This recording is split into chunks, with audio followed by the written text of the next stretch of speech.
Next experiment is the measurement of the microwave test bench. Okay, so there are few parameters what we are going to measure here by using a microwave test bench. The parameters are operating frequency, guided wavelength, power, VSWR, that is voltage standing wave ratio, and then the attenuation. So these are the parameters you have to measure by using this setup, that is a microwave test bench. Okay, so as you can see in a block diagram, the first thing is that the X band signal, you know, that is the X band ranges from the frequency of 8 to 10 gigahertz. X band signal, it is 8 to 12 gigahertz, but here it generates from, you can generate a signal of 8 to 10 gigahertz. Okay, so this is a X band source generator, and according to the initial setup, okay, so here this is, it has to be in the AM, okay, and here it should be RF on. So if you press here, it will become off, but it has to be in the RF on. This is the initial setup. From here you have to connect it here.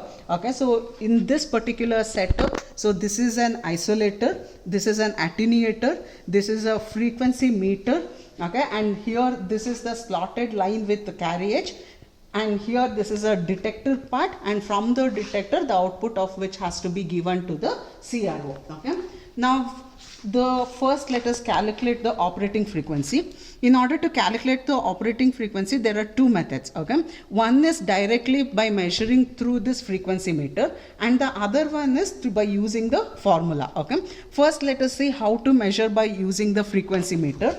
First, as I told you, it has to be in the AM, and here it has to be RF on. Now it has to be set to the lower frequency.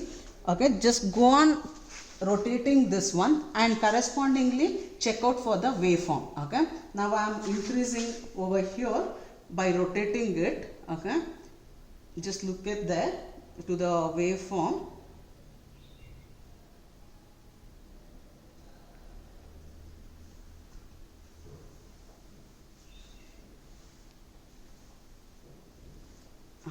At this particular point, the amplitude it decreased, and then it came into its original position, and that is the frequency of the that is a operating frequency. You can just check here to measure the operating frequencies. There are two red lines here. Okay, and there is a vertical line, that is two horizontal line and one vertical line. So wherever it intersects, you can see here it is intersecting at 8.5 gigahertz. Okay, so it is at a gigahertz range, this frequency meter what you have to measure, and this is the operating frequency, that is 8.5 gigahertz. Okay, so the second method to find the operating frequency is by using a formula.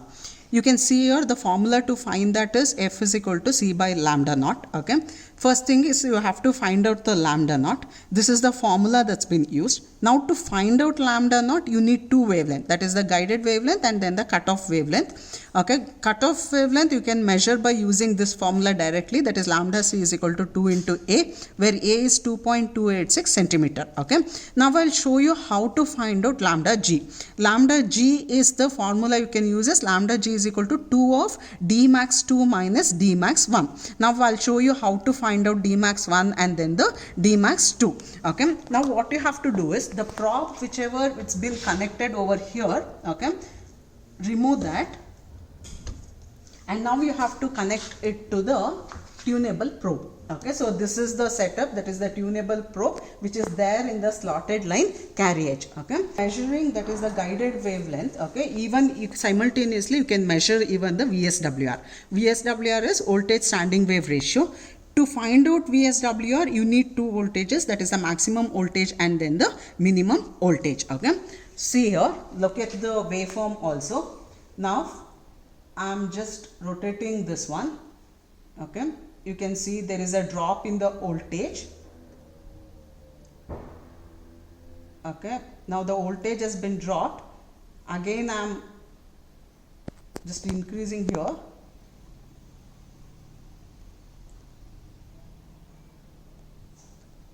Okay,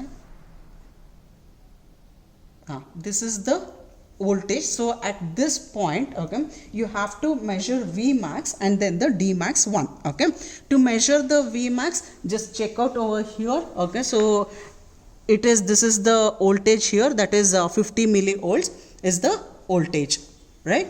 And here Now that the Dmax1 has to be measured here, you can see here, you just have to find out where this particular, that is whatever the line you can see here, it is interacting directly with this particular scale. Okay, so it is around 11.2 centimeter is the Dmax1. Okay, again start rotating here. Now the voltage, this is the minimum voltage. Okay, so this is the V minimum. Again correspondingly note down the voltage here. So what is the voltage here? Okay, so that gives you a V minimum. Again rotate here. Now the voltage has been increased.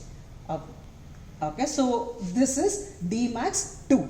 Similar, in the same way, measure what is the Dmax2 and note down the reading. Now you got the reading of, that is the, and also that is the, you got the reading of Vmax, V minimum, Dmax2 and then the Dmax1. By using Dmax2 and Dmax1, find out the guide wavelength, that is the lambda g. Once you get this, you can find out lambda naught. Okay, once you get the value of the lambda naught, you can find out the operating frequency. So whatever the voltage, that is the Vmax and the V minimum we have noted down, use that formula in order to find out the VSWR. That means here now we have found out the operating frequency, the guide wavelength and then the VSWR. Now we have to find out the power and then the attenuation. Okay, now to find out the power, okay, from the slotted probe, again connect back over here. Okay, and connect the probe directly to the SWR meter. So this is your SWR meter. You can see it is showing the reading of the power. That is the range. This is the range. Now you can see it's in 30. Okay, this is minus 7. So it is 30 plus 7. That is the minus 37 dB. So this is the power. The next step, you have to find out the attenuation. In order to find out the attenuation, you have to connect the attenuator over here. Okay, now that you have to measure the power with attenuator. Now the attenuator has been connected before the detector here, so it's been connected here. In the similarly, that is then the same way how we measured the power, we are going to measure the power with the attenuator. You can see now it is 40 and here it is 5, so it is minus 45 dB. Okay, the difference of with attenuator and then the without attenuator, whatever the power we have calculated, that is nothing but your attenuation. Okay, now that you have finished calculating operating frequency has been calculated in two ways. That is by one is using the frequency meter and the other one is by using the formula. Same way we have found out the guided wavelength, that is the lambda g, and then we measured the power VSWR we calculated while calculating the lambda g itself, and to find out the attenuation, with the attenuator you measure the power and without the attenuator again you measure the power. The difference of it will give you the attenuation. This finishes this experiment.